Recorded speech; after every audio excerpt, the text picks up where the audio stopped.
a pessoa mais difícil em uma negociação é você. Ou seja, a gente tem que se olhar no espelho e reconhecer o quão desafiadores podemos ser. É sobre isso, mas esse é o meu entendimento sobre um pensador que se chama William Ury. Ele é um antropólogo por profissão de origem. Ele fez parte de um livro que era Como Chegar ao Sim Sem Fazer Concessões, tá? Que é um livro de negociação. E depois ele fez sozinho Como Chegar ao Sim com Você Mesmo. E eu entendi que você é a pessoa mais difícil numa negociação, não é o outro. Né? E ele ajuda a gente a passear por essa ideia de autoimplicação. Olá, sejam muito bem-vindos a mais um episódio do meu podcast Conversas com Propósito. Eu sou André Caldeira, sócio fundador e CEO do Grupo Propósito e também host desse podcast. Minha convidada de hoje é uma pessoa que eu tenho grande admiração, a Tânia Almeida, especialista em processos de diálogo e mediação. Tânia, querida, seja muito bem-vinda ao Conversas com Propósito. Obrigada, André, pelo convite, obrigada pela oportunidade de estar conversando com você e com seus ouvintes. Obrigada. Muito bom. Vamos lá. Vou fazer uma breve apresentação mais consistente sua e a gente já vai engatar na nossa conversa. Tá bom. A Tânia é CEO e fundadora da Mediare, empresa especializada em processos de diálogo e mediação de conflitos, com ênfase nas relações entre sócios e herdeiros de empresas familiares, bem como stakeholders corporativos, internos e externos. Formada em Medicina pela Universidade Gama Filho, no Rio de Janeiro, com especializações em Neurologia e Psiquiatria, ela tem também pós-graduação em Sociologia, Política e Cultura pela PUC do Rio, MBA pela Fundação Getúlio Vargas e mestrado em Mediação de Conflitos pelo Instituto Universitário Kurt Borch, na Suíça. Palestrante, mentora e professora do IBGC na área de Soft Skills para lideranças corporativas e conselhos, a Tânia é uma estudiosa. Psicanálise, pensamento sistêmico, mudanças quânticas, liderança e governança corporativa são algumas de suas áreas de interesse.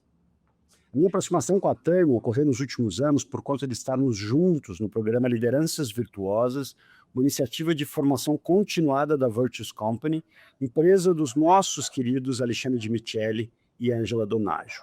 Há algumas semanas, assisti uma palestra da Tânia em um evento do IBGC, na qual ela trouxe algumas pérolas como o consenso é a harmonização das diferenças, que inclusive usei na minha coluna mais recente no Valor Econômico, e algo que percebo como absolutamente necessário nos dias de hoje, nos times das empresas, nos conselhos e na sociedade de forma geral. A Tânia tem um filho, Vinícius, de 43 anos, que é economista, e nas horas vagas ela gosta de caminhar cedinho e ver o sol nascer, meditar enquanto caminha, bem como ter um som de piano bem baixinho acompanhando o seu dia. Tânia, de novo, uma honra ter você aqui comigo e uma honra para a nossa audiência. Então, eu vou te pedir para começar com um momento, um trecho da sua história que tenha sido marcante e que de alguma forma ajudou a definir quem você é hoje, como você se vê hoje.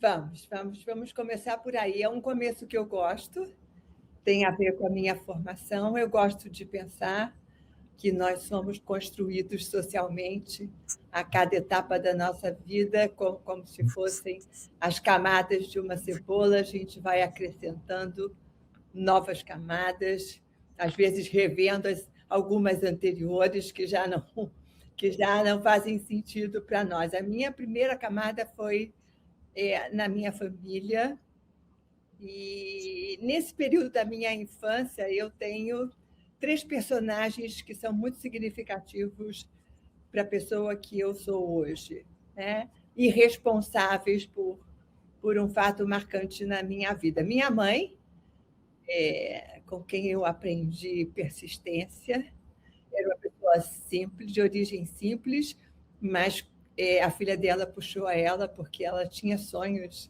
a realizar e batalhava para realizar os sonhos. Como se chamava sua mãe? Isabel. Isabel. Isabel, uma baiana de Jiqui. Olha só. Meu tio Lormindo era irmão da minha mãe, né? E era uma pessoa muito simples, um homem que aprendeu sozinho o ofício dele, que era mestre de obras, e que gostava muito de leitura, era muito curioso, muito religioso, e de vez em quando tinha umas pérolas que ele soltava nas conversas e com quem a gente aprendia muito e gostava de conversar. E o colégio interno, André, eu fui interna dos 8 aos 17 anos. E essa foi uma decisão dos meus pais, eu acho que principalmente da minha mãe, que queria para a filha dela uma educação que ela não pôde ter e um futuro que ela também, àquela altura, não tinha conseguido conquistar, mas queria. Né? No colégio eu aprendi disciplina, principalmente. Né? Era um colégio de madres francesas. Então, são 3 personagens muito importantes aonde eu identifico características minhas hoje.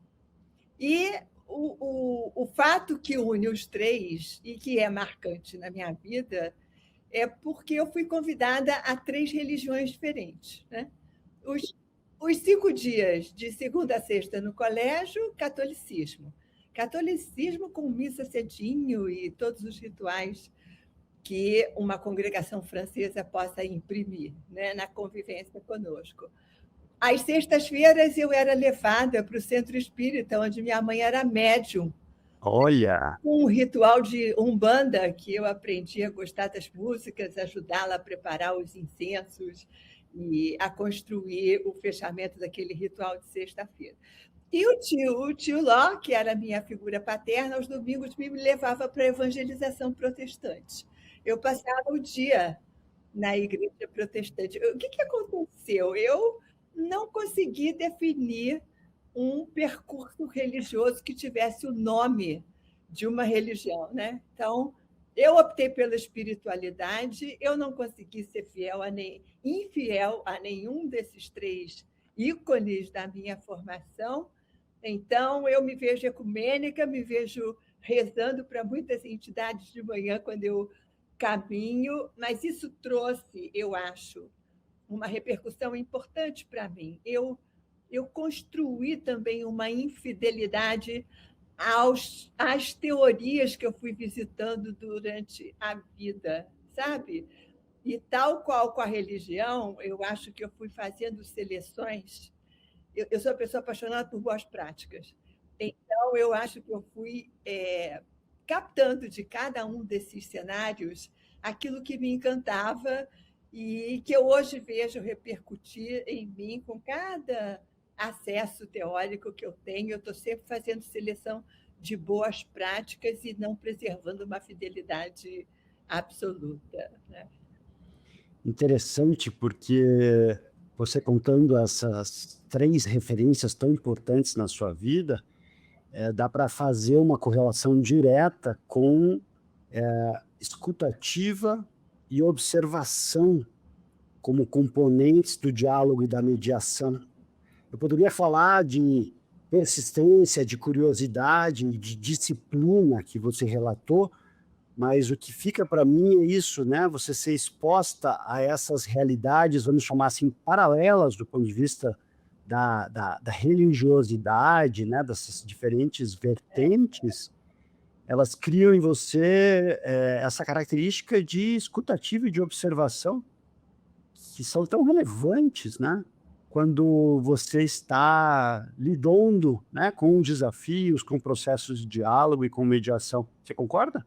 Eu concordo e eu acrescentaria a sua ideia. Eu acho que as outras camadas que eu fui colocando na minha construção social, que são para todos nós, os espaços sociais que a gente frequenta, os estudos acadêmicos que a gente faz, os lugares que a gente trabalha, com quem a gente convive, eu acho que elas também foram adicionando elementos que têm a ver com o que eu faço hoje. Na medicina, por exemplo, eu aprendi que qualquer informação é importante. Sabe? Quando o clínico coloca o estetoscópio e ele fecha os olhos para auscultar, que é uma diferença que eu gosto de fazer entre ouvir e escutar, é porque qualquer pequeno ruído para ele pode ser o início de uma hipótese diagnóstica. Então, eu me encantava na clínica médica com aqueles muitos dados em que qualquer pequena informação precisava ser tomada como uma informação relevante. Na terapia, depois, terapia individual, eu aprendi que vale as nossas narrativas. O que vale é a percepção de cada um, né? Que não é para ser questionada, é para ser pensada junto com a pessoa e ajudá-la a refletir a respeito das crenças que ela vai construindo. Na terapia de família, eu aprendi a colocar foco nas relações. Sabe? E na mediação, eu aprendi que as diferenças podem conversar em vez de se antagonizar. E acho que todas essas camadas compõem o meu dia a dia profissional de hoje e acho que o meu dia a dia na vida também. São percepções que eu vejo constitutivas da Tânia Almeida como pessoa também. Interessante. Então, é a soma de detalhes, narrativas que podem ser vistas como lentes, relações e a busca da harmonização das diferenças. Isso. Que lindo. Você sabe que nós temos uma coisa em comum, que é a formação, eu vou chamar assim, diferente do que a gente vê no mundo executivo ou no mundo da governança, porque você acabou de mencionar, você é formado em medicina e eu sou formado em odontologia. Certo. Eu cheguei a atuar um tempo como dentista, mas definitivamente não era para mim. Eu tenho 2 perguntas para você sobre a medicina. Como surgiu a ideia e depois decisão de fazer medicina? E na sequência, alguns anos depois, como surgiu um caminho alternativo ao da medicina? Tá. São 2 perguntas que visitam o meu afeto. Por que eu escolhi medicina depois de querer ser bailarina, né? E aeromoça, né? Como toda menina.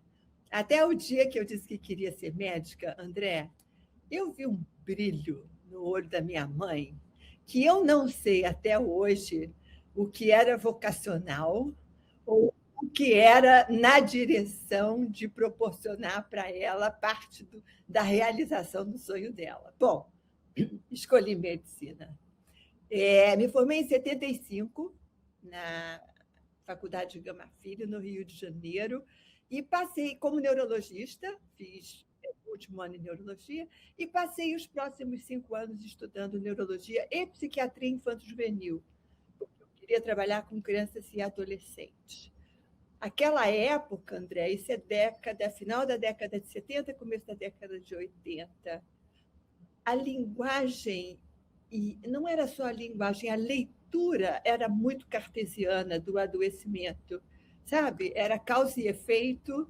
Sim. Então, trabalhar com crianças e adolescentes com questões neurológicas e psiquiátricas significava fazer diagnósticos muito precisos e intervir de forma muito relevante. E eu me vi preferindo conversar com aquelas pessoas. E conversar com os meus clientes, e conversar com as famílias. Eu não gravava psicofarmacologia, toda a vida tinha que ir nos livros para buscar a composição das medicações. Então tá. E isso me levou para a área da terapia, inicialmente de crianças e adolescentes. Eu fui estudar terapia de base psicanalítica e depois eu falei, bom, não dá para trabalhar com crianças sem incluir o contexto. Cadê as famílias? Aí lá fui eu, uma outra crise de identidade profissional, estudar terapia de família e passei, então, a trabalhar as crianças dentro das famílias. Né? Que foi, aliás, como eu cheguei à mediação, porque eu comecei a trabalhar muito com divórcios litigiosos, com filhos, E, junto com os divórcios litigiosos, vinham as empresas familiares, como parte da divisão de patrimônio. E foram as empresas familiares que me levaram para a mediação. Eu percebi que a minha abordagem naquelas situações era muito relacional e precisava de uma pegada negocial, sabe? Yeah. E na mediação eu encontrei a possibilidade de atuar ajudando a negociar questões e, ao mesmo tempo, preservar relações. Né? Foi um encontro bonito na mediação daquilo que já me encantava. E foi difícil ou, de certa forma, dolorido deixar a medicina ou foi um processo natural? Eu acho que foi dolorido para minha mãe. Ah. Porque o dia que eu falei para ela assim, mãe, eu estou pensando com muita delicadeza, né, que eu ia para a área de terapia, e aí ela me deu um sorriso amarelo, sabe? Sorriso amarelo. Filha, tá bem, filha. E depois teve um momento em que ela falou para mim assim, eu estava conversando com as minhas amigas que agora você está fazendo uma coisa diferente, mas sabe que eu não lembrei o que é que você está fazendo? O que é mesmo que você está fazendo? Então, não, eu fiquei felicíssima, porque ficar insatisfeita não é um lugar de pouso para mim, sabe? Eu estou insatisfeita, eu saio buscando alternativas, que, aliás, aprendi no colégio, né? Onde eu conversava sozinha, então eu estava sempre buscando alternativas. Então, a insatisfação também vai me levando a... Acho que pode ser mais do que isso que eu estou fazendo, acho que pode ser mais do que isso que eu estou estudando. Então, lá foi eu. O que é interessante, que é a soma da curiosidade que você aprendeu com seu tio, com a persistência que você aprendeu com a sua mãe. Sim, senhor. Não é? Certo. Muito interessante, muito interessante. E como que você vê essa lente multifocal, né, que você porta, que você carrega hoje, né, de vida e interesses, contribuindo para esses processos de diálogo e administração de conflitos que você trabalha hoje? Olha, a persistência, a disciplina e a curiosidade, que são assim seminais, né, por conta da história que eu contei para vocês sobre esse meu primeiro momento na vida, elas me acompanham todo o tempo. Eu acho que tanto a terapia quanto a medicina, elas me colocaram olhando as pessoas. Não, os sujeitos, não as pessoas, sabe? Acho que a terapia de família me colocou foco nas relações. Aquelas pessoas nas relações. Elas não são as mesmas em diferentes relações. É lindo isso no ser humano, eu acho.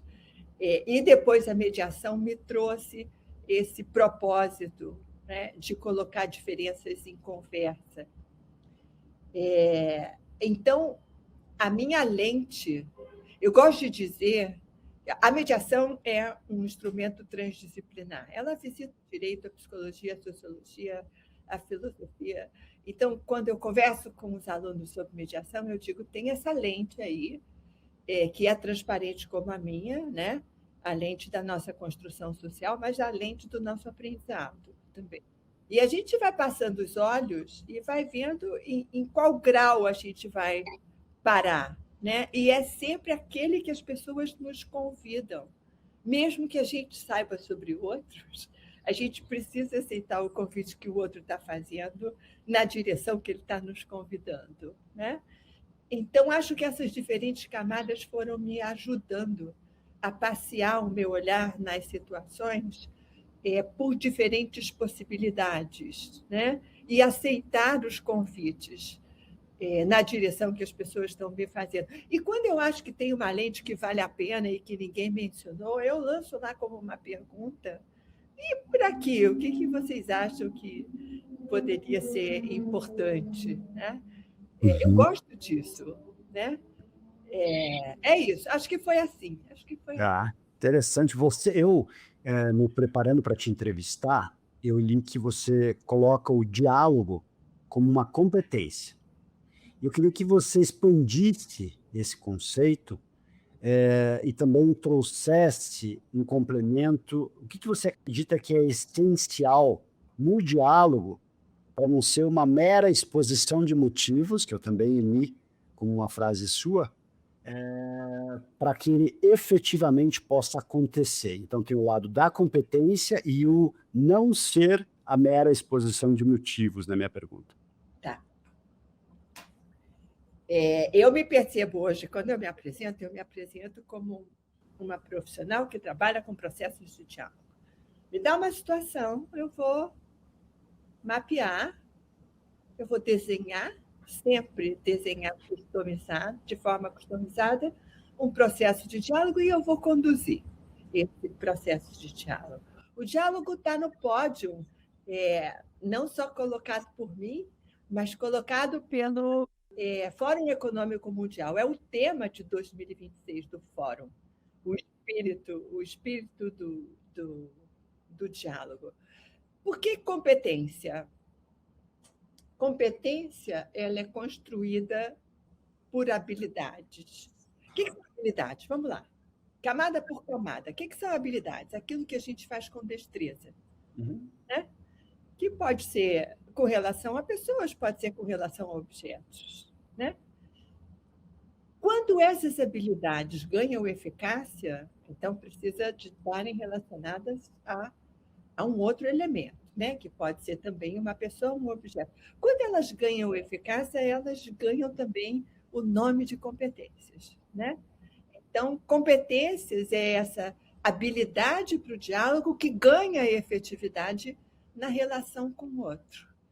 Agora, e é considerado pelo Fórum uma competência para o homem desse século, porque o homem desse século lida com a diversidade, lida com a velocidade da mudança das ideias, com as ideias com vida média cada vez mais curta, com as fronteiras cada vez mais tênues. Então, se ele quer resolver tudo isso guerreando, ele também vai precisar sentar na mesa de diálogo para resolver. Né? Então, competência por isso. Nem toda conversa dá para chamar de diálogo. Né? Existem pessoas que gostam de estudar e esquadrinhar quando é que a gente chama de diálogo. E tem um grupo do MIT que tem um livro que se chama Diálogo, a Arte de Pensar Juntos, que só o subtítulo já é um convite para um cenário. Né? As palavras vão criando cenários. E eles dizem assim, olha aqui, humanos, pelo menos 3 pilares na sua conversa para você chamar de diálogo. Primeiro, você tem que cuidar da expressão, por óbvio. Tá bom, não é qualquer uma. Ela precisa ser cuidadosa, né? Então, ela precisa estar referida ao outro, ela precisa ser clara para o outro entender, precisa ser cuidadosa. Depois, você precisa cuidar da escuta, por óbvio. Também, não qualquer escuta. Né? Ela precisa empatizar com aquilo que o outro está trazendo e você precisa incluir o que ele está trazendo como uma possibilidade. Você não precisa concordar com ele, mas você precisa admitir que é uma possibilidade, uma outra linha lógica de pensar ou de dizer as coisas. Né? E, por último, o que eu acho mais interessante, que eu não... Foi a primeira vez que eu entrei em contato, ele falou, você precisa gostar de diferenças. Você precisa apreciar a diferença, porque no diálogo você precisa ser tangenciado por aquilo que o outro aporta, diferente do que você pensa, senão vira... Aí eles dizem, se você entra numa conversa, ótimo, bem preparado para perguntas difíceis, que legal. Saiu da conversa, eu vou te perguntar, e aí, como é que está a sua ideia? Porque se ela estiver intacta, você não esteve em diálogo, você esteve numa exposição de motivos, como você já me ouviu falar. Então, o diálogo pressupõe essa qualidade na expressão, essa qualidade na escuta e o apreço à diferença de forma a poder ser tangenciado por aquilo que o outro traz, que é distinto do que você pensou até então. Né? Você sabe que eu te ouvindo, Tânia, eu fico pensando e eu queria que você trouxesse um pouco da tua perspectiva sobre a gravidade das armadilhas do ego, ou seja, o querer ter razão, e a outra armadilha que é a lente da emoção, quando a razão tende a ou desaparecer ou ficar menos nítida. Quando a gente pensa, por exemplo, em relações familiares, mas eu não queria ficar só no âmbito familiar, eu queria trazer ego e emoções como armadilhas para o descarrilhamento do diálogo. O que você pode falar sobre isso para a gente? Olha, eu sou uma pessoa que, talvez até pela escolha da neurologia, eu gosto muito de neurociência. E nesse momento estou fazendo uma pós-graduação em neurociência. E a neurociência diz para a gente assim, olha, deixa eu dizer uma coisa para você. A emoção está presente 100% do tempo. Não fala para mim que a sua decisão foi 100% racional, porque não é possível, né? Então, eles colocam a gente na máquina e mostram que qualquer, a luz que está vindo lá de fora da lâmpada que está aqui, o vigor do seu rosto, a água que eu bebi agora há pouco, direto para a área da emoção, né? Hipotálamo, amígdalas e tal. Depois, em nanosegundos, é que distribui para onde tem que ir, né? Então, considera emoção 100% do tempo. E emoção não como um polo contrário à razão, mas como um contínuo. Certo. Às vezes você está mais próximo de um e às vezes você está mais próximo do outro. Eu não sei o quanto que eu estou me aproximando ou me distanciando da sua pergunta, mas o que eu quero dizer é emoção 100% do tempo. Querer ter razão e ter uma ideia vencedora numa conversa. Deixa eu dizer uma coisa, vai ser mais pobre o resultado, porque a ideia solo ela não cobre a complexidade e a amplitude que um conjunto de ideias, que um mix de ideias, como eu gosto de chamar, que um conjunto de ideias pode aportar para pensar sobre alguma coisa, né? Então, é um engano cartesiano nosso de que linearmente aquilo que a gente sabe, conhece, dá conta do objeto que a gente está observando, sobre o qual a gente está falando, né? Vai ficar mais rico a conversa se a gente incluir outros pontos de vista. Mas eu vou voltar então para o tema da lente da emoção, e eu concordo com você, ela está sempre presente, mas ela, em algumas relações, ela pode estar mais presente. Então, eu vou trazer para o meu exemplo pessoal. Então, assim, se eu estou conversando com você, você discorda de alguma coisa que eu disse, eu tendo a louvar isso de uma forma mais menos emocional, eu vou dizer, do que se, por exemplo, meu filho Lucas discorda de mim, porque existe um contexto, existe uma história dessa relação. Eu não sei se é diferente com você e o Vinícius, seu filho, né? Então, é aí que eu queria, sabe? Falar sobre esse contexto, quando a lente da emoção ela aumenta ou então distorce a possibilidade do diálogo ou exacerba reações. Quando é que a discórdia por alguma coisa vai se transformando em algo que nos distancia, né? Uma coisa é discordar, a gente quer almoçar juntos, você quer um restaurante, eu quero outro. O que a gente pode fazer com essa discordância? A gente pode botar muito ruído nela e escalar de forma que ela acaba virando um conflito. Né? Como é que a gente monta essa escada?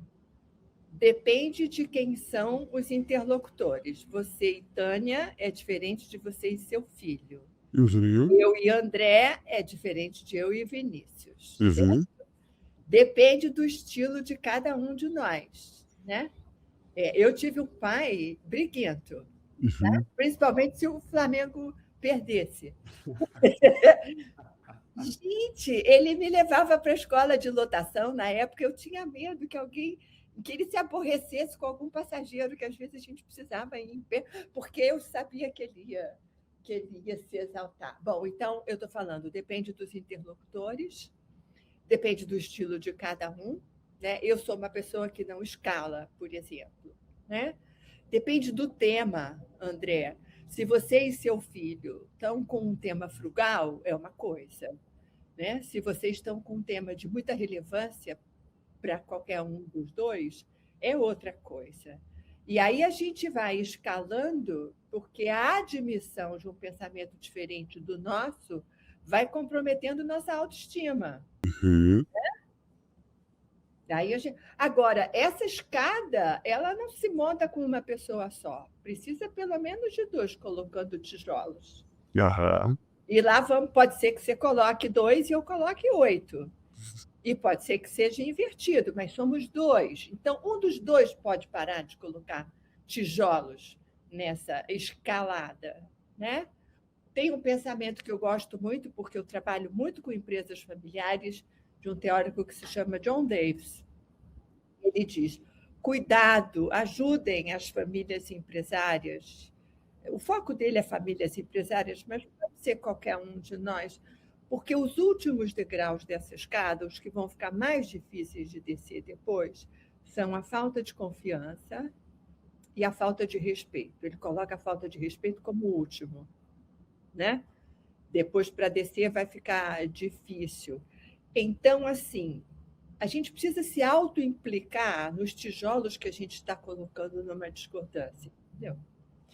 E eu te ouvindo, não tem como não fazer a correlação disso com a importância da maturidade e da empatia, seja ela cognitiva ou emocional.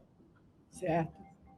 E veja o quanto isso tem relação com a dinâmica de conselhos, a dinâmica de famílias empresárias, a dinâmica de times de lideranças nas empresas, porque, no fim do dia, são relações entre pessoas. E aí eu queria pegar o gancho dessa parte aqui da nossa conversa para te perguntar, né? Quais são os principais soft skills, ou seja, habilidades socioemocionais ou comportamentais de um líder, uma líder, de um conselheiro, uma conselheira, que consegue navegar pela complexidade e lidar de uma forma mais adequada com as discordâncias? Vou começar pela complexidade. Tá. Quando é que a gente chama algo de complexo? Complexo é aquilo que se dá no mesmo lugar ao mesmo tempo. É que nem teve um filme do Oscar, em 2023, tudo, alguma coisa parecida com isso, tudo no mesmo lugar ao mesmo tempo. Todo lugar ao mesmo tempo. Isso é complexo, né? Não é complicado, é complexo. Você Certo. precisa ter instrumentos para lidar com isso. Como é que você lida com tudo no mesmo lugar ao mesmo tempo? Né? É com uma visão 360 graus. O que te dá uma visão 360 graus? É olhar uma situação do ponto de vista sistêmico. É entender que tudo tem relação com tudo, que aonde houver uma interferência, isso vai trazer consequências para aquela relação do colegiado ou para aquela relação de fora da sala, né? Onde terceiros que a gente não conhece vão estar implicados, né? Então, demos conta da complexidade e pensar sistemicamente. Pensar sistemicamente é como o corpo humano, né? Você tem uma porção de órgãos, mas eles não valem nada sozinhos. Eles precisam estar em relação uns com os outros. E o que acontece com um dos órgãos interfere em todos os demais, né? Se está respirando mal, se interfere na questão pulmonar, na questão até o dedão do pé, né? Então, o ar que a gente respira é o mesmo aqui na China, né? O carvão que eles irmão interfere para nós, e assim a gente vai. A água que a gente tem, né? Então, pensar sistemicamente, eu acho que é o primeiro passo desse sujeito, acho que de todos nós, mas desse sujeito que você trouxe para a tela em específico, porque ele precisa entender qualquer decisão que ele tome ou qualquer atitude que ele tome vai interferir nos demais à mesa e naqueles que estão fora do olhar, né? Eu acho que pensamento sistêmico, e eu acho que faria uma boa dobradinha com aquelas habilidades para o diálogo que a gente falou agora há pouco, que é para ele poder negociar as diferenças dele, desse personagem, né, dele, dela, com todos os demais que estão à mesa, né? Se a gente... Vamos sair um pouquinho de conselhos, porque numa ótica pura, um colegiado é um grupo de iguais que tem que buscar consenso ou consentimento para a tomada de decisões, conselho de administração e por aí vai. Mas se a gente vai para o mundo da liderança, da gestão, você tem de uma forma mais evidente, que às vezes está presente nos conselhos, mas vamos trazer para a gestão para ficar mais claro, o conceito da hierarquia. Um diretor responde para uma CEO, por exemplo. Nesse contexto, o que se torna mais crítico para que o diálogo permaneça? Você sabe, o contexto de hierarquia tem regras, né? E a hierarquia é uma das regras, né? E ele só olha para a hierarquia para dizer para você, olha, eu tenho mais estrelinhas do que você, então cuida disso, né? Como é a sua pergunta final? Repete para mim. O quanto a hierarquia ela prejudica o diálogo em uma relação da gestão. Pensa o seguinte, você é a CEO da empresa e eu sou um diretor. Se a nossa relação for pautada excessivamente pela hierarquia, muito pouco pela segurança psicológica, a chance do diálogo efetivo é muito menor, na minha visão. Mas eu queria ouvir a sua visão, porque isso, para mim, se conecta diretamente com o tema da empatia, se conecta diretamente com o tema da maturidade, da diversidade de pensamento. Só que eu vejo em algumas organizações a hierarquia mais rígida, comprimindo, quase que retirando o oxigênio, criando um ambiente de apneia nessas relações.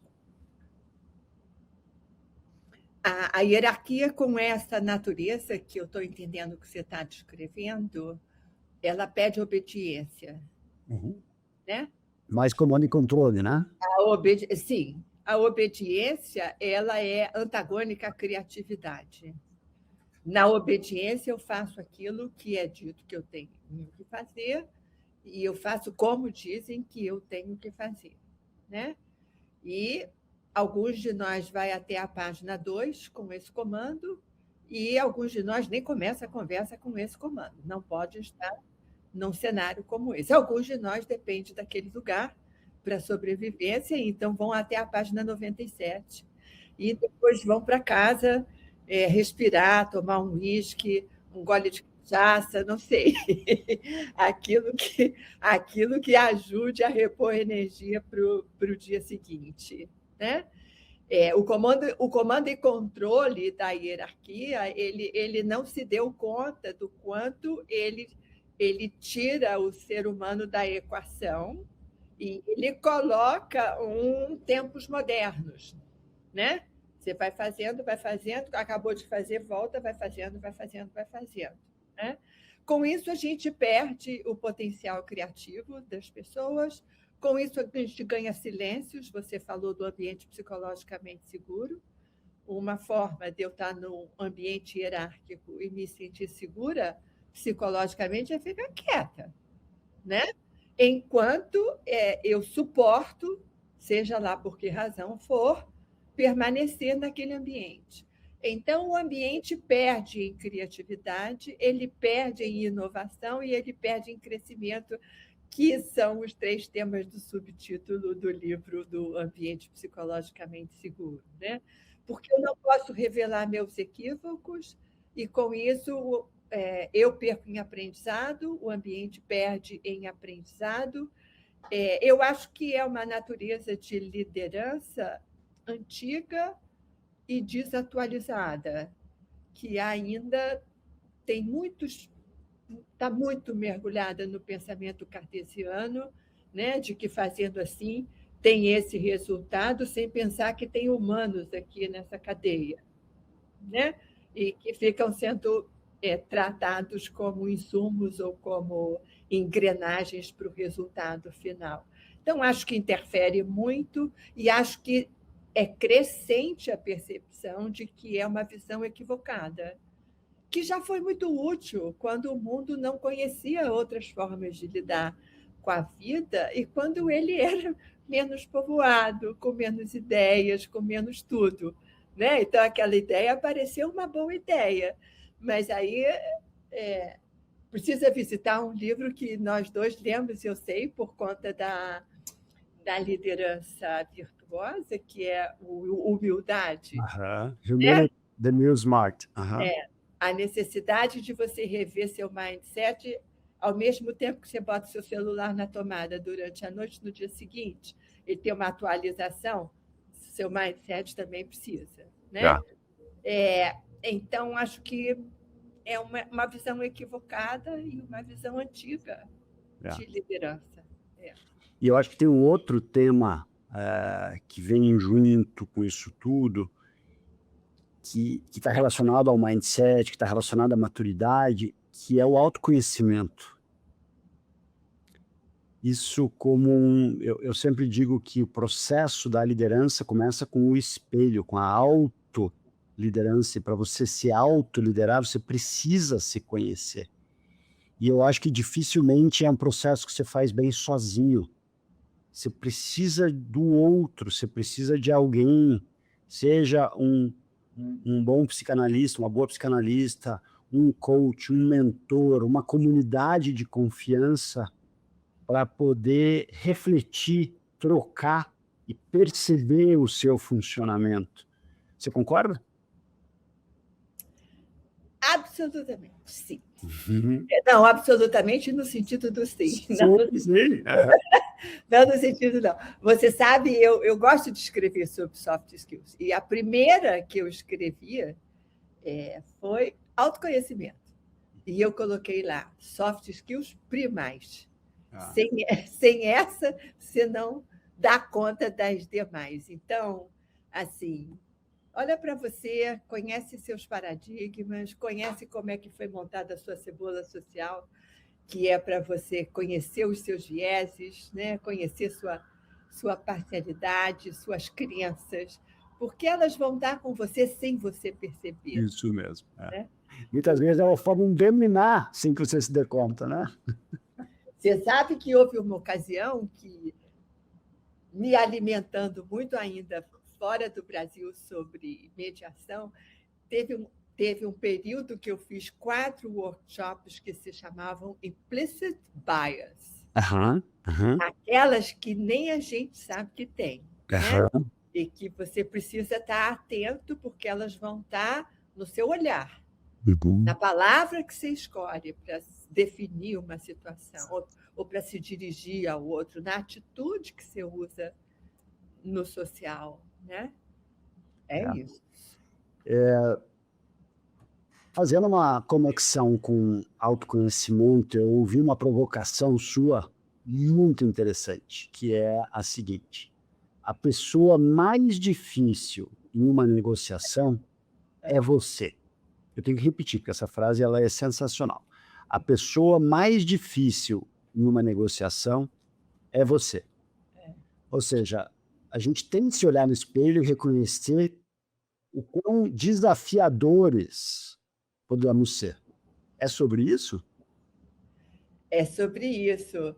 Mas esse é o meu entendimento sobre um pensador que se chama William Ury, que é um antropólogo por profissão de origem e é um super negociador de questões importantes que a gente já ouviu falar no cenário internacional. E ele escreveu, ele fez parte de um livro que era Como Chegar ao Sim Sem Fazer Concessões, tá? Que é um livro de negociação. E depois ele fez sozinho Como Chegar ao Sim com Você Mesmo. Que eu entendi que você é a pessoa mais difícil numa negociação, não é o outro. Né? E ele ajuda a gente a passear por essa ideia de autoimplicação. É um livro gostoso de ler, já que ele foi mencionado. Ele conta o caso do Abílio Pão de Açúcar e Casino, né? Do Abílio Diniz, como que num litígio de 3 anos, uma conversa de 4, 5 dias pôde ajudar, porque o foco foi colocado na autoimplicação de cada um com aquela escalada que eles estavam promovendo há 3 anos. E ele tem... deixa eu compartilhar com as pessoas. Ele tem ali 2 metáforas lindas.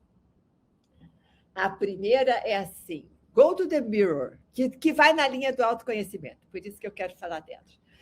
Go to the mirror. Go to the mirror de manhã, certamente você vai no espelho. Então, enquanto você está no espelho fazendo o que você tiver que fazer, bota de um lado a sua agenda e bota do outro as suas maiores e menores habilidades para lidar com ela. As suas soft skills, né? Que soft skills você vai precisar às 8 horas, às 10 horas, às 11h30, às 4 da tarde? Se prepara. Faz um match entre os seus skills e a sua agenda. Depois ele tem uma... Aí vai para o dia. Aí no dia ele faz um segundo convite, que é assim, go to the balcony. Go to the balcony se coloca num plano acima da cena que você está, como se tivesse um drone chamado André, que vai te informando em tempo real. Menos André, mais André, muda a palavra, André. Respira, André, toma um gole d'água. Foi mal, André. E aí você, em tempo real, aquela história de planeja, faz, avalia. Não, ele planeja, avalia enquanto faz. Porque se você avalia enquanto faz, você pode ir fazendo ajustes, que eu acho que é uma das competências do ser humano, que é como um timoneiro ir ajustando. Não adianta botar o leme reto que o barco não chega onde você quer. Você tem que ir com a maré, o vento. Bom, que é correção de desvio. Eu acho uma super competência. Não é o acerto, é a correção de desvio. E aí eu peguei emprestada essa ideia do Ury e botei no final do dia uma outra metáfora, que é go back to the mirror. Porque certamente de noite você vai voltar lá no espelho. E aí, 2 perguntas, tudo na linha do autoconhecimento, tá? De tudo que me aconteceu hoje, que eu gostei, como foi que eu contribuí? Parabéns, André. A sua listinha de manutenção que começa a vigorar no dia seguinte, quando você abrir o olho. E a segunda pergunta, de tudo que me aconteceu hoje que eu não gostei, como foi que eu contribuí? É autoimplicativa do mesmo jeito. E você vai ter a sua listinha de aprimoramentos, que também começa a vigorar no dia seguinte, quando você abrir o olho. Então, você termina o dia com uma listinha de manutenção e aprimoramentos. Durante o dia, você cuidou de você mesmo, porque você é uma pessoa difícil nas interações e nas negociações, e no começo do dia você fez um match entre as suas habilidades e a sua agenda. Mas foi inspirada no Ury, essa frase. Tá? Muito interessante. Então, go to the mirror de manhã, go to the balcony ao longo do dia e, no final do dia, get back to the mirror. Yes. Muito bom, muito bom. Vai para o espelho, vai para a sacada, né, para o plano superior e depois volte para o espelho. Muito interessante. Vai para a sacada para se observar na Isso, cena. para se observar. Isso. É como se fosse o O estudo de glaça, muda de câmara, né? Sai da câmara que você enxerga o mundo e observa de fora para dentro, né? Certo. Yeah.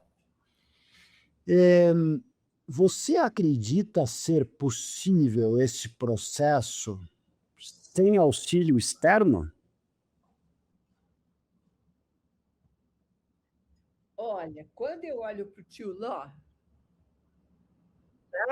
irmão da minha mãe, né, que tinha um mundo reduzido, simples, pela capacidade cognitiva dele, mas tinha uma sabedoria absurda e não pôde ter esses recursos que a gente tem hoje para o autoconhecimento. Eu acredito como possível. Então, eu acredito como possível para algumas naturezas de mindset. Eu acho que aquele mindset que sempre se auto-implica, que considera o outro eticamente 100% do... Existem mindsets assim, né? A gente, bom, eu conheço pouco da cultura oriental, mas o que eu aprendo muito com algumas coisas da cultura oriental, em que essa prática é uma prática desde o nascedouro, né? Diferente da nossa cultura. Então, eu acredito que seja possível. No mundo ocidental, com todas essas demandas que a gente tem no ar que a gente respira, porque a velocidade se transformou numa demanda cultural. Cadê a velocidade? Eu não enxergo, ela está no ar que você respira, porque a demanda é essa, seja multitarefa, seja performático, seja veloz, etc, etc. Nesse mundo, eu acho que tem que ter um momento de reflexão de alguma natureza. Se é feito com alguma outra pessoa, que bom, mas talvez ele possa ser feito sozinho também, dependendo dos norteadores que você usar para te orientar. Vai ser uma conversa de qualquer forma, só que vai ser uma conversa interna a partir do que você lê, do que você acredita, etc. Yeah.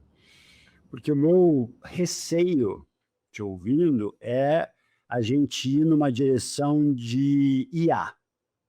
Ou seja, você ter devolutivas daquilo que já foi pensado, produzido. Então, você recebe retornos baseado naquilo que já existe. Enquanto que, como você lida com algum externo, um bom analista, um bom coach, uma boa monitora, você pode ter perguntas poderosas que fogem completamente do prompt que você faria sozinho. Estou fazendo aqui um paralelo maluco na cabeça, mas é por isso que eu tendo a defender muito o agente externo, e que pode ser, inclusive, uma comunidade. A gente, há quantos anos? 4 anos, acho que a gente está juntos no Lideranças Virtuosas. O quanto a gente não aprende com esse grupo de pessoas, não porque necessariamente a gente concorde, mas você ouve os diferentes e você amplia o pensamento sistêmico, a visão de mundo. Eu gosto da sua ideia. Eu não tinha colocado a IA no meu raciocínio. Eu tinha colocado uma leitura, eu tinha colocado a espiritualidade como interlocutora, sabe? Não tinha colocado a IA. Não sei o que fazer colocando a IA. Não, fico assustada, porque vamos combinar. Outro dia eu conversei com uma pessoa que faz governança de IA. Governança de IA para conselhos, né? O quanto que a gente está tomando decisões baseadas em informações vindas da inteligência artificial. E a gente está acreditando 100% de veracidade a algumas dessas informações. E eu já ouvi de diferentes pessoas, Tânia, que a IA pode ter uma forte característica bajuladora, no sentido de querer retroalimentar o ego daquele que está com ela tocando, não é dialogando, né? Trocando, vamos dizer assim, prompteando, né? E eu acho que o senso crítico ele acontece em momentos como o que você acabou de trazer. Assim, quando eu fiz a provocação da IA, você parou. E aí a gente vai para um lugar novo, de contemplar o desconhecido, que tem a ver com a inovação, que tem a ver com a criatividade, tem a ver com ruptura de modelo mental ou ampliação. Eu, como você, ouvi falar dessa característica da montagem dos algoritmos, de irem na direção de reforçar ideias, né, e de fazer o interlocutor satisfeito, de alguma forma. Né? Esse deixa de ser um interlocutor interessante para quem quer pensar sobre alguma coisa. Acho Isso. que para quem quer pesquisar alguma coisa, ele pode parametrizar. Isso. Não direcionar, do meu ponto de vista. Ele pode parametrizar. Mas para pensar junto, gosto não. Qual foi a situação ou uma situação que você poderia trazer de grande desafio, uma situação bastante desafiadora que você já enfrentou em um processo de mediação na sua carreira? Obviamente, eu não quero saber nomes nem coisa nenhuma, porque eu jamais perguntaria, eu sei que você não traria também. Mas o ponto é assim, o contexto, a situação. Você sabe, André, a mediação, vamos lá, não sei se todos conhecem, é um diálogo assistido. Tá? É um diálogo assistido por um terceiro.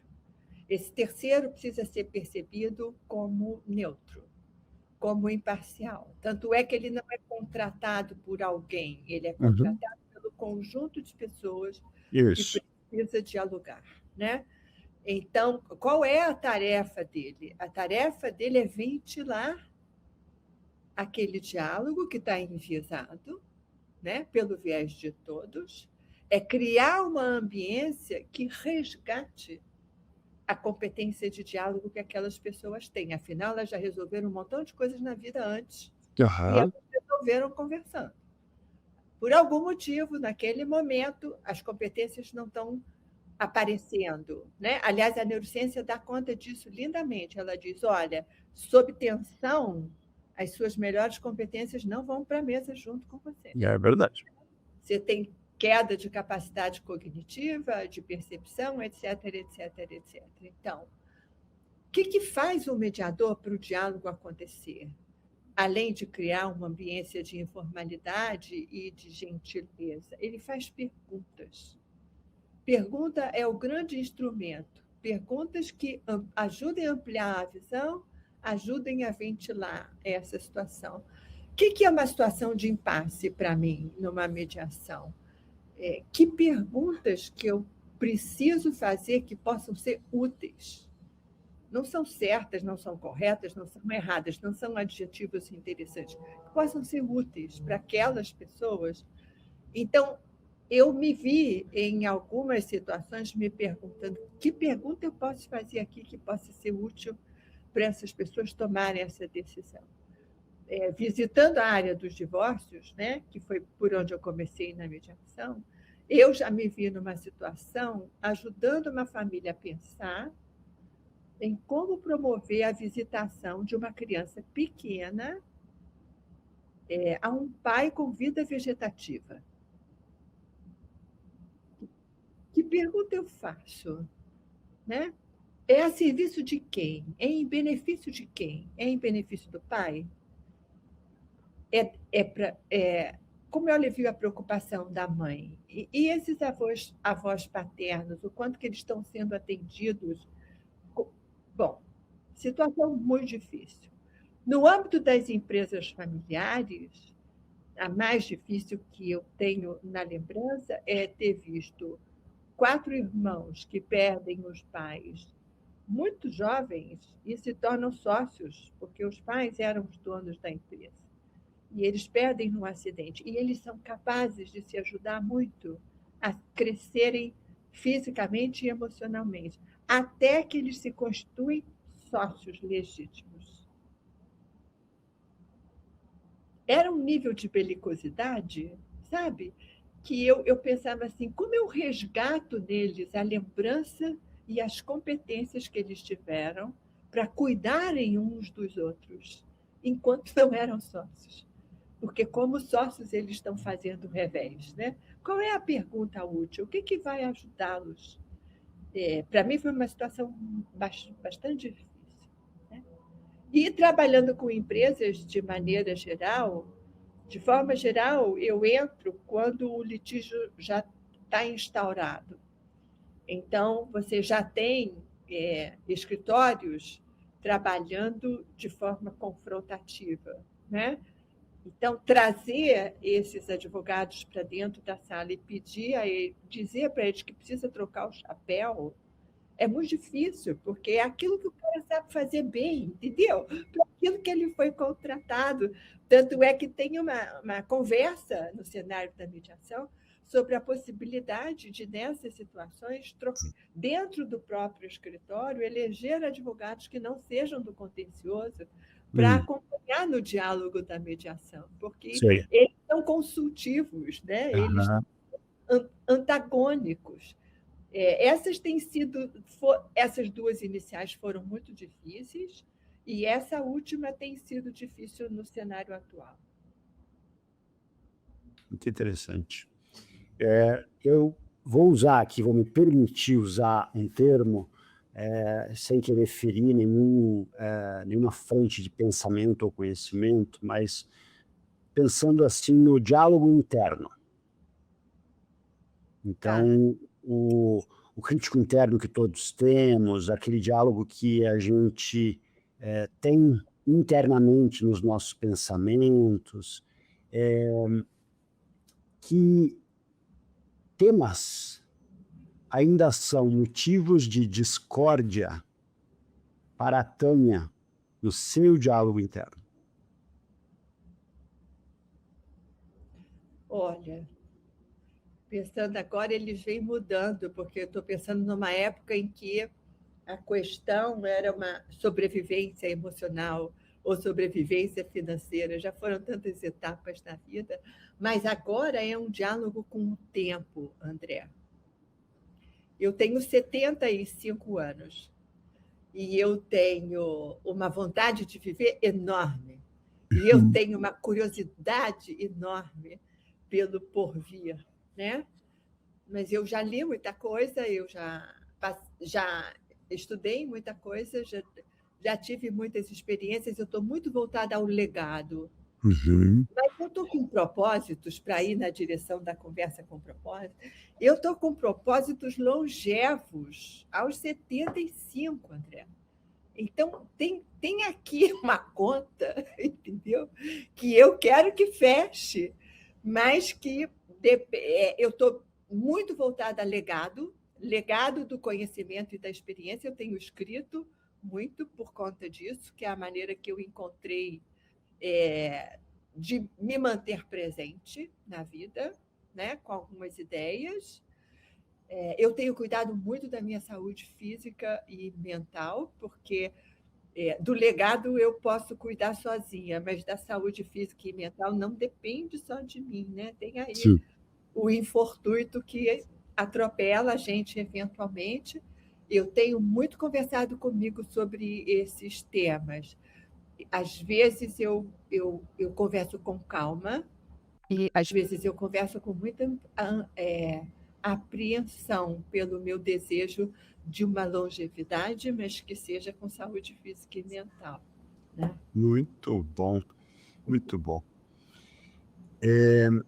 Última pergunta desse primeiro bloco. Que conselhos você daria, então, com a experiência e bagagem que tem hoje, aos 75 anos, para a Tânia lá atrás, com 20 e poucos anos, quando estava começando a carreira, iniciando a vida adulta? Menos, Tânia. Menos, Tânia. Menos correria, menos ansiedade, menos cobrança, menos sobre-exigência de você e do seu filho, né? O meu divórcio aconteceu, ele tinha 8 anos, então... 8. Ele hoje tem 43, você falou sobre isso. Menos, tinha uma corrida por necessidades financeiras e de realização e de ser uma educadora para aquele garoto, sabe? E eu acho que eu sobreexigi dele e de mim, menos dele, um conselho. Muito bom. Me identifico absolutamente com esse menos, André, menos. Muito bom. Eu vou passar agora para um segundo bloco aqui do episódio, que são perguntas comuns que eu faço a todos os meus entrevistados, tá? Tá. Complete para mim a frase a seguir. Propósito é? Motivação com meta acompanhadas pela persistência. Motivação, metas e persistência. Motivação por metas, mas nesse percurso, a companhia da persistência lá da Dona Isabel. Exatamente, é isso que eu ia falar. Essa é a correlação que eu ia falar. Muito bom. E 2 ou 3 palavras que ajudam a gente a entender o seu propósito pessoal. Legado, saúde. E se eu tiver saúde, André, eu vou fazer um monte de coisa. Se eu tiver saúde com a persistência, com a curiosidade, né? Que isso, vamos combinar que isso já está incorporado. Está incorporado. Seria. Eu achei que você ia trazer a curiosidade, porque eu te vejo, na verdade, desde que eu te conheci, eu te vejo como essa mulher curiosa. Assim, sempre mais, sempre querendo aprender, sempre atenta. Então, eu estou considerando a curiosidade constitutiva, porque está lá no meu DNA, na minha primeira camada na família, lembra? Lembro. Então, você tem toda a razão, ela tem que estar presente, sim. Uma figura de referência na sua vida, seu pai, sua mãe, um professor, mentor, por que essa citação e o que você destaca como principais aprendizados? Você falou um pouco já da persistência da Dona Isabel. A minha mãe era uma imigrante da Bahia, que veio para o Rio de Janeiro tentar a vida e encontrou um imigrante mineiro, que era o meu pai, que também veio para o Rio de Janeiro tentar a vida. Eles eram pessoas muito determinadas, sabe? Muito generosas, muito cuidadosos com o entorno. Mas a minha mãe me disse um dia, eu tenho medo de desejar. Eu falei, Ela falou, porque eu vou realizar. Olha, tenho medo de desejar porque eu vou realizar. Porque eu vou realizar, E ela era assim, e ela fazia em silêncio, sabe? E eu admiro essa história da construção silenciosa. Não precisa anunciar, não precisa. Vai fazendo, sabe? Sensacional. Tenho medo de desejar porque eu vou realizar. Esse era o tamanho da escola da persistência da Dona Isabel. Isso. Sensacional. E ela foi conseguindo aos poucos. E vamos combinar agora o peso dessa história para mim, porque eu sou parte daquele projeto, né? Então, vamos combinar que quando eu falo menos Tânia... E aí dá para comprar um bom brilho nos olhos da medicina e sorriso amarelo da terapia. Entendi. É isso. Você tem uma história de vida ou carreira daquelas assim, ou muito engraçadas ou inacreditáveis, que poderia compartilhar com a gente aqui? Pois eu sempre estou lidando com seres humanos, né? Desde o meu comecinho. Eu estou sempre lidando com a saúde física ou mental dos seres humanos. As minhas passagens assim emblemáticas que eu tenho na memória e às vezes conto, elas dizem respeito ao Vinícius. O Vinícius como meu interlocutor, sabe? Já que o diálogo é um tema que me atravessa, o Vinícius não é um interlocutor simples, André. Então, eu tenho na memória coisas do tipo, ele pequeno, me enchendo o saco para fazer alguma coisa. Desculpem vocês, eu usando essa expressão. Mas ele insistindo. Teve uma hora que eu falei: quer saber, Vinícius? Faz. Aí ele olhou para mim e falou assim: eu obedeço a sua cara ou a sua boca?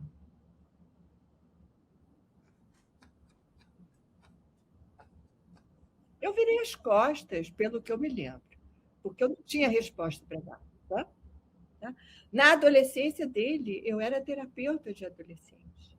Um dia, na sala, conversa frugal, ele olhou para mim e falou assim: eu não gosto de conversar com você. Eu falei: é, filho? Gente, o coração disparou, um soco no estômago aquilo. Eu falei: mas por quê, filho? Ele falou: cara, você não perde uma oportunidade para ensinar alguma coisa, para dizer, para eu refletir sobre alguma coisa.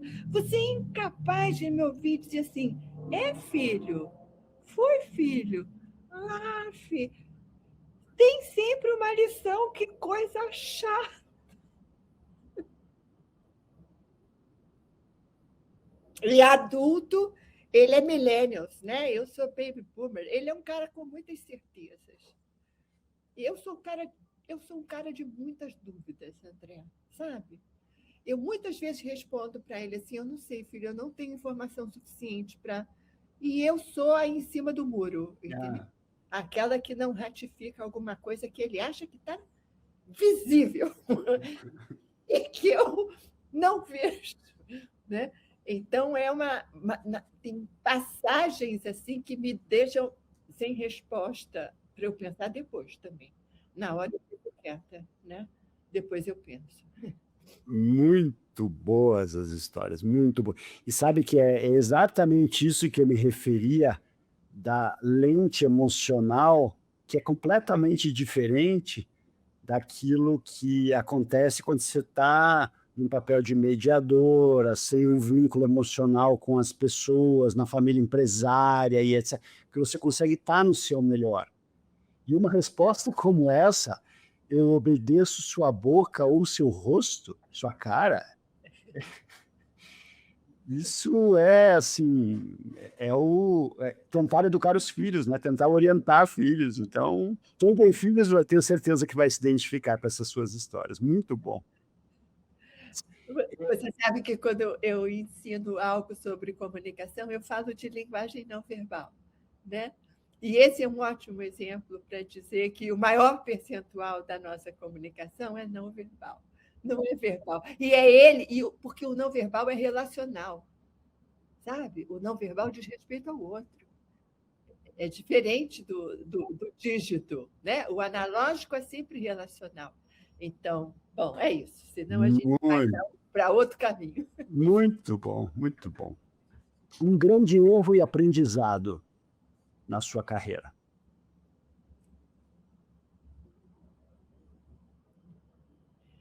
É um grande equívoco. Ah, eu tenho. Eu criei uma instituição que chama-se Mediare, que durante 20, 30 anos eu não percebi que era um modelo social de negócio e não comercial. Fale mais a respeito. Eu criei um modelo que era um modelo que dizia respeito à educação. Você entra, se forma, você tem educação continuada. Depois eu inventei uma entidade sem fins lucrativos para pesquisa e grupos de estudo. E lá fui eu, crescendo, crescendo, crescendo. Zilhões de pratinhos, 3 CNPJs para administrar. E cadê o retorno financeiro? Viabilidade, então, você está falando. Era um projeto social, muito mais do que era um projeto de educação, sabe? Mas só que eu investi para que ele também trouxesse rentabilidade. E a rentabilidade não foi proporcional ao projeto de educação, né? Então, esse foi um modelo equivocado de negócio. que se conecta com o tema do legado, né, Tânia? Quando você pensa na sustentabilidade como linha do tempo, né? É. Agora, isso é importante porque como é que o ser humano sustenta um sonho e não vê, às vezes, custos desse sonho, né? Porque era um sonho. Então, eu fui levando, até um dia que a realidade fala mais alto e disse assim, Tânia, 3 CNPJ é muito para ti, um CNPJ só. Você dá conta. Você não precisa de uma casa de 20 quartos para esse projeto. Você pode ter uma salinha de 12 metros quadrados. Estou usando como metáfora, né? Essas figuras como metáfora. Mas o sonho me enviesou o olhar. Eu podia ter percebido antes, Então, alguns anos antes. muito Tá? bom, muito bom. É importantíssimo você compartilhar isso, porque as pessoas se espelham aqui nos ouvindo, né? Nas tuas respostas e de tantas outras pessoas que eu pude entrevistar. Se você pudesse convidar qualquer pessoa no mundo para uma refeição e uma boa conversa, e essa pessoa fosse, ela pode estar viva, pode já ter falecida, pode ser uma figura mitológica, quem seria e por quê? Dona Isabel. Uhum. Dona Isabel, por quê? O colégio interno nos distanciou afetivamente. Uhum. Eu demorei para entender que aquele era um projeto de cuidado. Uhum. Durante muitos anos, eu entendi como um projeto de menos cuidado, de abandono. Foi preciso muita análise, lá pelos 30, para redefinir como um projeto de cuidado. Né? Mas a distância foi se criando. Então, a gente sempre se deu muito bem, sempre fomos afetivas, mas não tinha aquele abraço apertado, o olho no olho. Né? Então, assim, eu escrevi num livro que eu publiquei em 2014, a minha dedicatória é para ela, que é uma frase icônica na minha vida, que é dedicar aos sonhos o seu melhor. Que foi o seu. E talvez por isso, agora estou pensando pela primeira vez nisso, talvez por isso eu tenha esticado a vida do Mediari por tanto tempo, que eu estava dedicando ao sonho o meu Uhum. melhor. E, olha, está valendo uma sessão de análise essa conversa aqui. Mas eu escrevi isso em 2014, foi o primeiro agradecimento público. E ela morreu em 2013. Ela Uhum. morreu um ano antes. Né? Então, eu convidaria para fazer os agradecimentos que eu não fiz em vida. Né? Que lindo, Tânia. E se eu resgato a frase que você acabou de mencionar, né, que ela dizia, eu tenho medo de desejar, porque senão eu vou realizar, vou ter que realizar.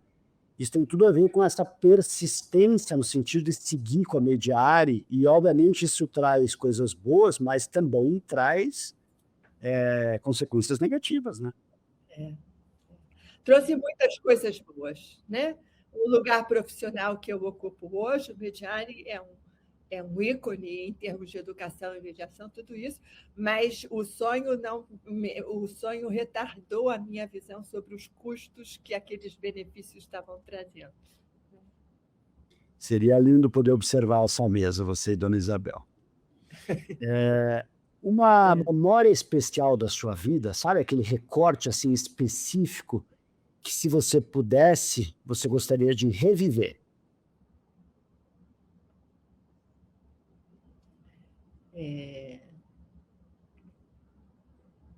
Tocar piano. Ela me botou no piano. Eu estudei piano clássico por 9 anos. Eu tocava bem, eu dava audição. Toquei. Minha última audição foi um Rachmaninoff a 4 mãos. Foi lindo. Nossa! Foi belíssimo. E depois eu parei de tocar, não me lembro mais. Tive uma conversa interna muito importante comigo sobre isso, porque quando eu fiz uns 10 anos, tocou a campainha, era meu aniversário. Ela me pediu para abrir a porta e eu fui lá, era um piano. Tudo que eu queria na vida, tudo que eu preferia não ter ganho na vida, né? Porque se transformou em Obrigação.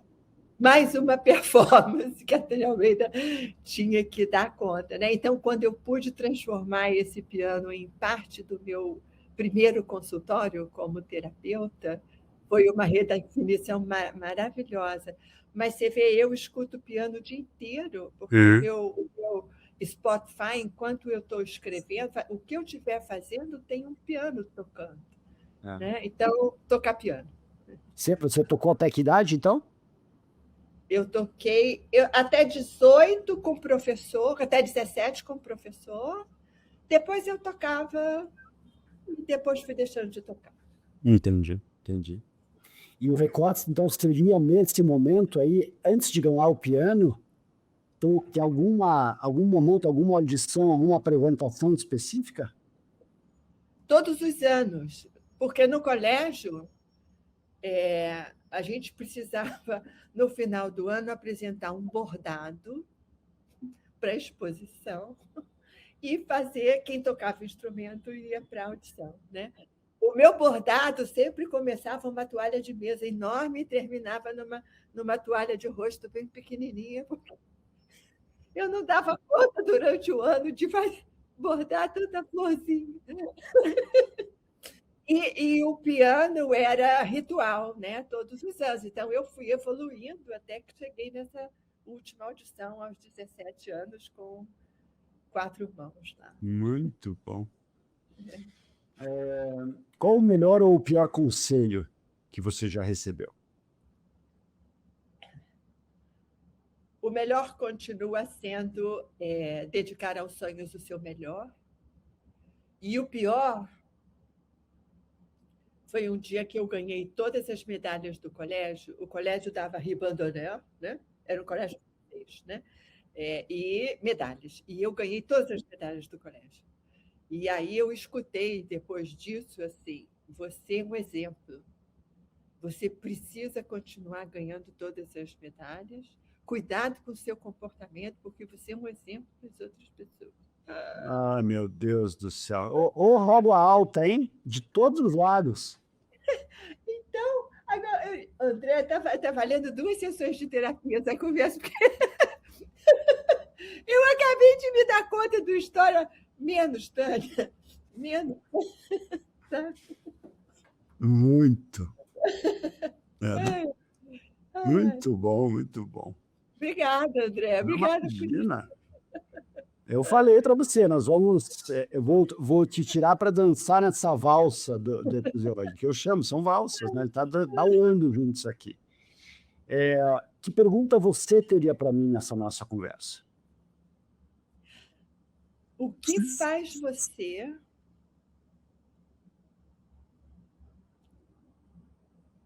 o que motivou você a entrevistar o humano das pessoas? E quando vai ser André o entrevistado? Não precisa responder não, eu estou acostumada a fazer pergunta que não. Vou responder, vou responder.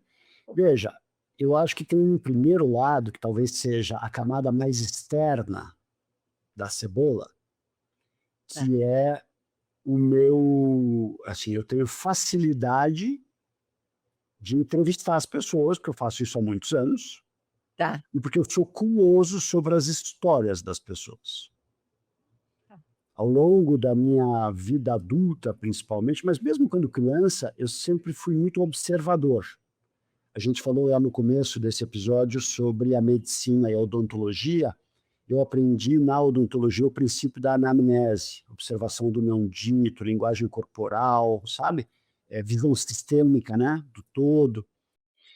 E eu, como criança, sempre fui muito observador e eu sou um introvertido no natural. Eu sou um extrovertido exercitado, mas o meu natural é a introversão. Então, a observação do humano no outro ela me chama a atenção. No mundo que a gente vive hoje, eu acho que o resgate da humanidade nunca foi tão importante. Então essa é a primeira camada. A segunda camada, que é a de, eh, aprender com a humanidade refletida, porque quando a gente está aqui conversando, a sua humanidade reflete em mim de acordo com as minhas lentes, com as minhas memórias, com aquilo que eu vivi, com os meus traumas, com as minhas rédeas altas, com o menos André. Então tem um retorno que, inconscientemente eu busquei. Não era evidente para mim, mas eu buscava. E a terceira é talvez a mais difícil, que é muito mais fácil entrevistar do que ser entrevistado. Tanto é que os meus filhos, eles sabem disso. Você vai num jantar e você quer, ser um ótimo convidado, você entrevista todo mundo, as pessoas vão te achar maravilhoso, porque elas vão falar de si o tempo todo. Por outro lado, como hoje nem todo mundo lembra de perguntar sobre o outro, esse processo ele pode ser solitário, porque o introvertido se torna cada vez mais introvertido. Então, eh, ao fazer, esses, a fazer esse projeto, já são 60 episódios gravados, eu fui me soltando. O primeiro foi o Alexandre de Michele. No começo, a fa fa esse é o terceiro ano, né, do podcast. Eu fui me soltando e eu fui encontrando um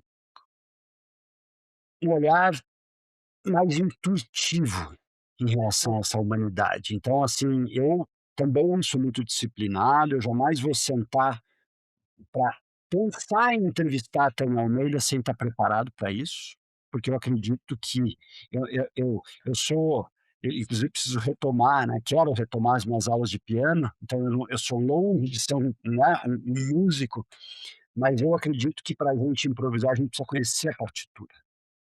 Então eu jamais posso, hã, sentar aqui para te entrevistar sem criar uma estrutura que me permita mergulhar naquilo que me chama a atenção, para dar a oportunidade de você demonstrar a sua humanidade.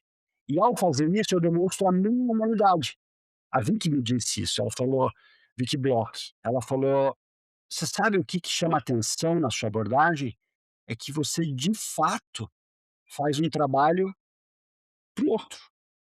E não é só para o outro, porque ao fazer isso, eu estou espelhando em mim mesmo". Até me emociono de falar isso, viu. É muito lindo. Obrigado pela pergunta. Também darei uma sessão de terapia aqui, viu. Muito bom. Eh, um livro marcante na sua vida, Tânia, e por quê? É, nós Difícil não só, né?